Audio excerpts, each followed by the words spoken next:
बढ़ाया जाता है। क्या कहता है? मॉडर्न। क्या मॉडर्न ही कहते हैं उसको बोलते हैं एडवांस। क्या कहते हैं? एडवांस करते हैं। एडवांस का मतलब आज आपने एक हफ्ते तक हमने क्या किया? मिक्स ट्रेनिंग की, यानी कि पर्टिकुलर आपके बॉडी आर्गन की ट्रेनिंग ना करके आप क्या करते हैं? सारे ऑर्गन्स को ट्रेन करने का काम करते हैं। ऐसा हम शुरू करते हैं ताकि बॉडी में हमारे पेन ना रहे। जब 1 वीक कंप्लीट हो जाता है तो हमारी बॉडी उसकी क्या हो जाती है? हैबिचुअल हो जाती है। और जब बॉडी हैबिचुअल हो जाती है तो उसके बाद हम क्या करते हैं? ट्रेनिंग को एडवांस करते हैं। यानी अब हम 1 बाय 1 मतलब जैसे एक दिन चेस्ट ट्रेन करते हैं, एक दिन बाइसेप ट्रेन करते हैं, फिर शोल्डर ट्रेन करते हैं, फिर थाई ट्रेन करते हैं। तो उसमें क्या होता है? एक ट्रेनर हमारे लिए क्या करता है? एक ट्रेनर हमें पहले ये बताता है कि एक्सरसाइज को करना कैसे है। ठीक है? करना कैसे है जो वो बताएगा तो आपको प्रैक्टिकल भी करके दिखाएगा और साथ में क्या बताएगा? थियरी भी।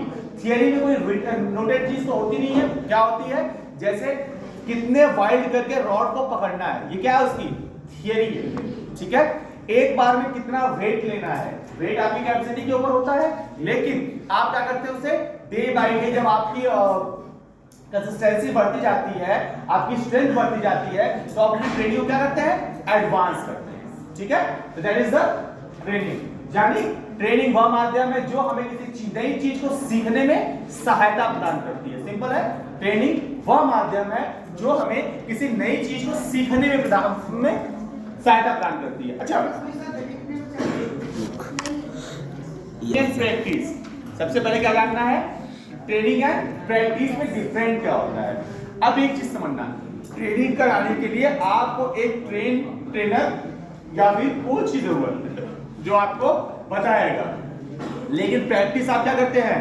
इंडिपेंडेंट करते हैं, इंडिविजुअल करते हैं। ठीक है? कहने का मतलब यह है कि प्रैक्टिस करने के लिए आपको किसी कोच की जरूरत नहीं होती है, किसी ट्रेनर की जरूरत नहीं होती है। प्रैक्टिस आप अपने एक्सपीरियंस के बिहाफ पर करते हो, यानी आप खुद के ट्रेनर खुद होते हो।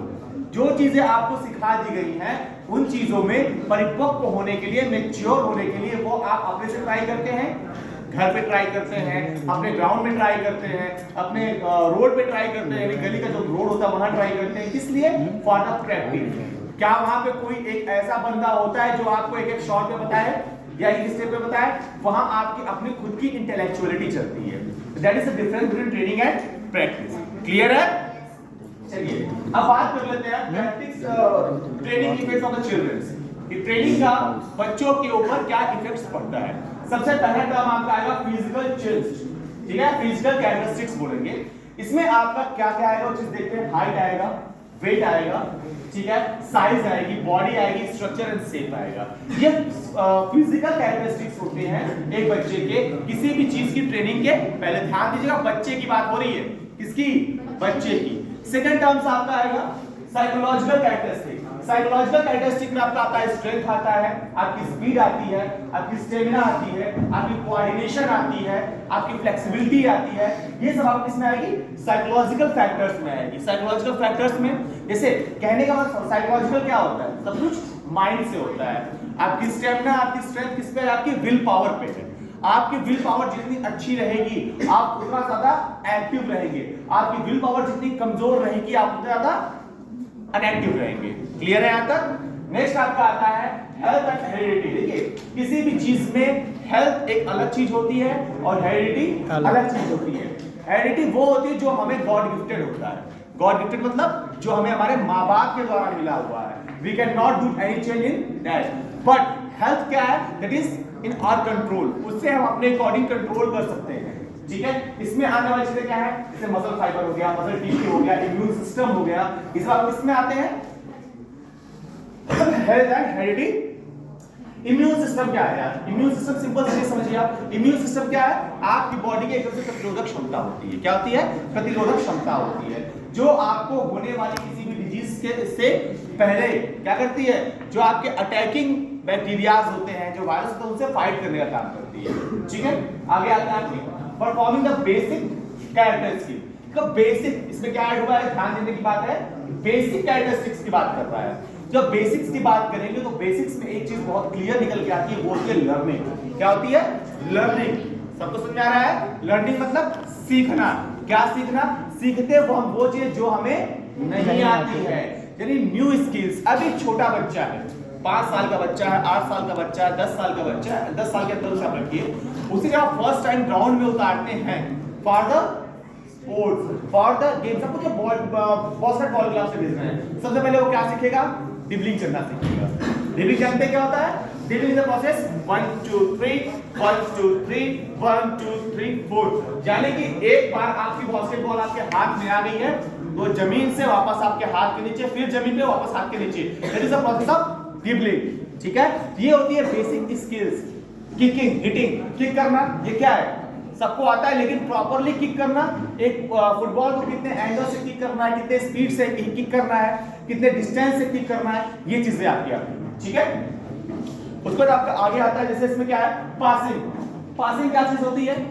पासिंग एक टेक्निकल चीज है। टेक्निकल टर्म का मतलब अकेले तो दौड़, अकेली रेस में तो कोई भाग लेगा, ठीक है, लेकिन एक ग्रुप में भागना और ग्रुप के साथ भागते हुए कोऑर्डिनेशन बना के चलना, एक दूसरे को साथ लेके चलना, सबसे बड़ी एबिलिटी होती है। ठीक है, इसमें पासिंग का मतलब ये होता है, जब फुटबॉल खेल रहे होते हैं तो फुटबॉल में सारे प्लेयर एक साथ भाग रहे होते हैं, दोनों टीम के प्लेयर साथ भाग रहे होते हैं, उनमें से आपको अपने प्लेयर को पहचानना और अपने प्लेयर की लोकेशन को पहचान के बॉल को वहां ट्रांसफर करना पासिंग कहलाता है। ठीक है, शूटिंग। शूटिंग क्या होती है? आपको बताता है फाइन मोटर स्किल होती है, ग्रॉस मोटर स्किल होती है। Shooting is the example of fine motor skill. Gross motor skill मतलब जहां पे कोई काम बड़े पैमाने पर कर रहे होते हैं, कोई बड़े लेवल पे काम करते हैं, बड़े लेवल मतलब बड़ा काम होता है, जो करने में कोई बहुत टेक्निकल टर्म्स की जरूरत नहीं होती है। लेकिन शूटिंग क्या है? शूटिंग है फाइन मोटर स्किल है, इसमें आपका टेक्निकल टर्म यूज होता है। क्या होता है? टेक्निकल टर्म, यानी कि आपको हवा पहचाननी है कि हवा का रुख किधर से है, सामने मेरा एम है तो मैं उसे कितनी दूरी से टिक करूंगा, कितनी दूरी से एम करूंगा, किस पोजीशन में हिट करूंगा, गन पोजीशनिंग क्या होगी, गन शोल्डर्स पे कितना अटैच होगी, ये चीजें क्या होती हैं? माइनर चीजें होती हैं, फाइन मोटर स्किल्स के अंतर्गत आती हैं। क्लियर है? तो gross motor skill, fine motor skill clear है यहाँ पे ना, इसमें कभी कंफ्यूज मत होना। जहां पे बारीक काम हो रहे होंगे समझना वो क्या है? Fine motor skill. जैसे सुई में धागा डालना, वो क्या है? फाइन मोटर स्किल है। ठीक है, और एक बोझ को उठा कर फेंक देना, वो क्या है? ग्रॉस मोटर स्किल है। ठीक है, आगे आते हैं। Psychological and cognitive characteristic. देखो, हमेशा जब भी कॉग्निशन की बात आएगी तो संज्ञान की बात आएगी। किसकी बात आएगी? संज्ञान की। ठीक है, तो संज्ञान में हमेशा दो चीजें आपके पास रहेंगी, एक लर्निंग, एक एडाप्टेशन। लर्निंग का मतलब ये होता है सीखना, जो आप अपने आसपास के एटमॉस्फेयर से, अपने स्कूल से, अपने ग्राउंड से, अपने कोच से, अपने टीचर से सीखते हैं। ठीक है, और उसको एडॉप्ट करते हैं, अपनी लाइफ में उसे एडॉप्ट करते हैं, इंप्लीमेंट करते हैं। ठीक है, वो आपका आ जाएगा इसमें psychological and cognitive characteristic. Next आपका आएगा परफॉर्मेंस इन कॉन्सेप्ट, सॉरी किसमें? कॉम्पिटिशन। देखो, ये एक तरह का प्रतियोगिता के लिए, कंपटीशन के लिए जो छोटे बच्चों के बीच में मध्य में उनके स्कूल लेवल पे कराया जाता है, जिससे कि बच्चों के कॉन्फिडेंस लेवल को इंक्रीज किया जा सके, उनके स्किल को डेवलप किया जा सके, उनकी जो कहीं अगर कोई दिक्कत आ रही है, परेशानी आ रही है, तो रिहैबिलिटेट किया जा सके। रिहैबिलिटेट का मतलब क्या होता है? रिहैबिलिटेशन नाम सुना कभी आपने? रिहैबिलिटेशन का मतलब होता है पुनर्वास। क्या होता है? पुनर्वास, यानी एक बालक की कमियों को पहचानना, उसकी कमियों को जानना और जान के उसकी कमियों को दूर करते हुए उसे एक अच्छे ढर्रे में डालना पुनर्वास होता है। जैसे कहने का मतलब ये है, एक बच्चा है, ठीक है, वो बहुत एब्यूज करता है क्लास में, क्लास को डिस्टर्ब करता है। ठीक है, अब हमें क्या करना है? As a teacher we should not hit him, we should not punish him every time. The first priority will be there, we have to know what is the reason behind his behavior. ठीक है, कि उसके behaviour के पीछे क्या reason है। अगर हमने ये पाया कि हो सकता है उसे घर का माहौल ही ऐसा हो, ठीक है, उससे घर के माहौल में लड़ाई झगड़े होते हो, हमेशा बदतमीजी होती है, उसके आसपास के माहौल में उस तरह के लोग रहते हो, उस तरह के कल्चर के लोग रहते हो जो सिर्फ वही बिहेवियर जानते हैं। ठीक है, तो ऐसी कंडीशन में क्या होगा? हमें उस बच्चे को मोटिवेट करना पड़ेगा। क्या करना पड़ेगा? मोटिवेट करना पड़ेगा, उसकी मोरल वैल्यूज को इंक्रीज करना पड़ेगा, उसके मोरल वैल्यूज में डेवलपमेंट लाना पड़ेगा, उसकी सोशल लाइफ में डेवलपमेंट लाना पड़ेगा। और ये सब चीजें उसके अंदर विकसित हो जाएंगी, डेवलप हो जाएंगी, तो बालक क्या हो जाएगा? अपने आप आपके यानी आपके क्लास के सारे बच्चों के ढर्रे में आ जाएगा। This is the called rehabilitation, पुनर्वास। क्लियर है?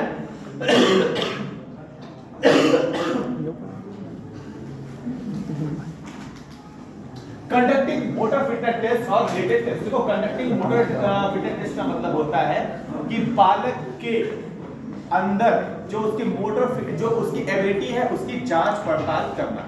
मोटर फिटनेस टेस्ट के अंदर में हम बालक के अपर बॉडी और लोअर बॉडी दोनों का टेस्ट करते हैं कि बालक के अपर बॉडी की कंडीशन क्या है, बालक के लोअर बॉडी की कंडीशन क्या है। कंडीशन का मतलब उसकी स्टेमिना कितनी है, उसकी स्ट्रेंथ कितनी है, उसकी स्पीड कितनी है, ठीक है, उसकी मसल पावर कितनी है, उसकी एंड्योरेंस कितनी है। ये चीजें हम किससे चेक करते हैं?